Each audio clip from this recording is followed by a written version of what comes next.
Excellence, Madame la ministre des Cultures et Arts, Excellence, Messieurs les chefs de la maison civile, Excellences, ministres qui sont présents et représentation des corps diplomatiques,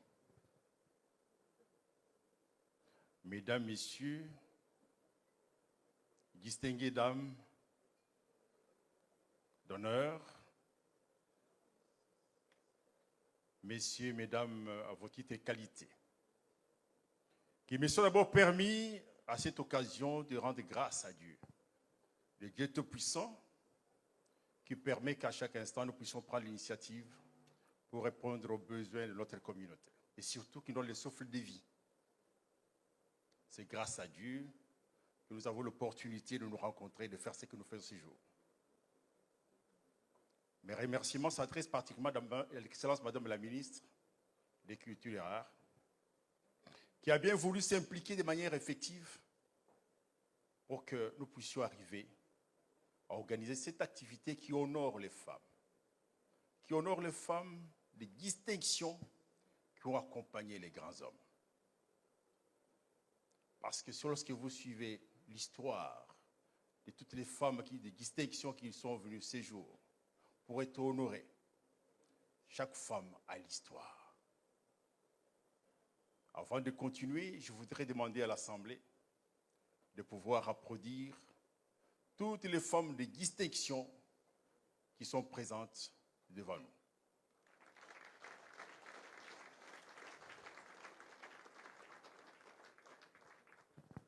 Je voudrais faire fi de tout ce qui est présentation de M. Joseph Godé Kayembe, mais je voudrais d'abord vous dire que l'institution que Dieu nous a donnée, je dis que c'est Dieu qui nous a donné parce que l'initiative de s'occuper des personnes vulnérables, si ce n'est pas Dieu qui l'a mis en nous pour le faire, on ne le ferait pas. Mais cette initiative aujourd'hui répond aux besoins de notre communauté. La Lisadel travaille sur la question de la protection, la promotion des droits de la femme. Je travaille sur la question de la protection des enfants. C'est l'aspect protection ou promotion des droits de la femme qui nous a amenés à mettre les trophées que nous allons célébrer ces jours. Parce que nous avons constaté que la majorité d'hommes, quelle que soit la puissance de l'homme, quelle que soit la capacité que l'on peut avoir, si l'homme n'obtient pas l'accompagnement de son épouse, quel que soit son projet, il est déjà voué à l'échec. J'ai compris qu'il y a quelque chose qui ne marche pas dans le processus de reconnaissance des droits. Lorsque l'homme est élevé, on oublie l'épouse. On dit, derrière un homme, il y a une grande dame, mais dans l'ombre. Mais nous avons dit que c'est injuste. Si vous devez célébrer une femme, plutôt, vous devez célébrer un homme, vous devez également célébrer la femme. Parce que c'est cette femme qui a contribué à la construction de la grandeur de l'homme.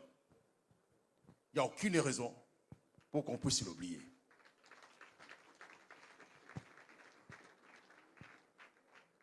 Voilà pourquoi nous avons pensé qu'il fallait mettre les trophées femmes d'honneur.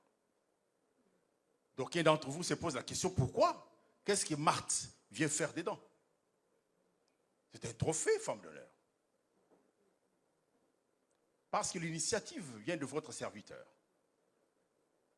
Nous avons associé l'UNESCO. Nous avons associé ONU Femmes. Nous avons associé UNFP. Nous avons associé le ministère du Genre. Nous avons associé le ministère des Cultures et Arts. Pour réfléchir, ces trophées, on va lui donner quel nom? Les uns ont cité l'épouse de Mandela. Les autres ont parlé de la femme de Sankara et d'autres femmes. Mais lorsqu'on a mis le critère en place, il fallait coter pour savoir quelle est la femme qui va pouvoir bénéficier de ces trophées. On s'est rendu compte que la balance a pesé en faveur de Marthe, qui a passé 2 ans en train d'observer le cadavre de son mari. 2 ans en train d'observer le cadavre de son mari.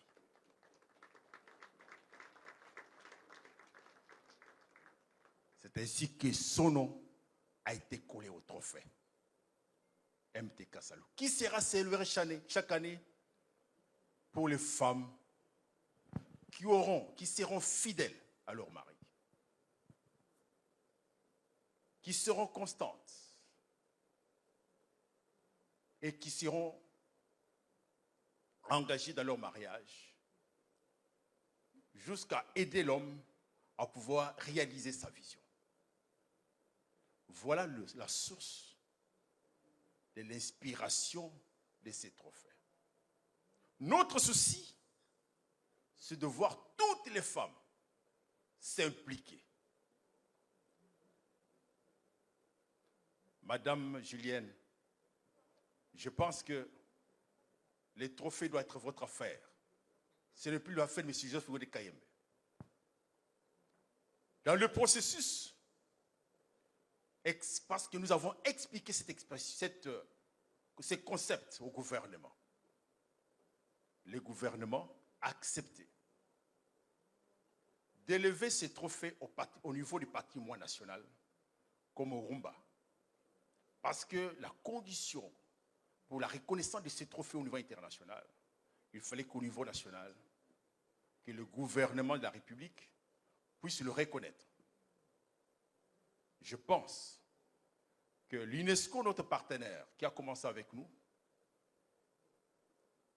est sur la route pour obtenir sa reconnaissance au niveau international, pour que ce soit un patrimoine immatériel, afin que toutes les femmes à travers le monde qui auront accompagné, qui auront construit les hommes, puissent être bénéficiaires de ces trophées. Mesdames, Messieurs, notre demande à ce moment, c'est d'obtenir que chacun participe. Afin que nos enfants, l'avenir de nos enfants, nos filles qui n'ont pas de modèles, puissent pouvoir s'inspirer du comportement de leurs mères qui sont les femmes d'excellence et les femmes d'honneur. Parce que généralement, quand on voit une grande dame, on espère qu'elle est tombée du ciel et qu'elle est devenue ce qu'elle est, mais on ne sait pas que cette femme a connu au débat pour arriver à construire son foyer.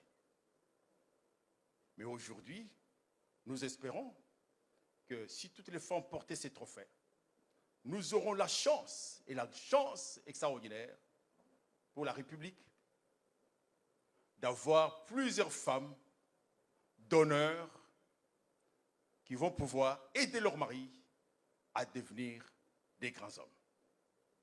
J'ai dit et je vous remercie.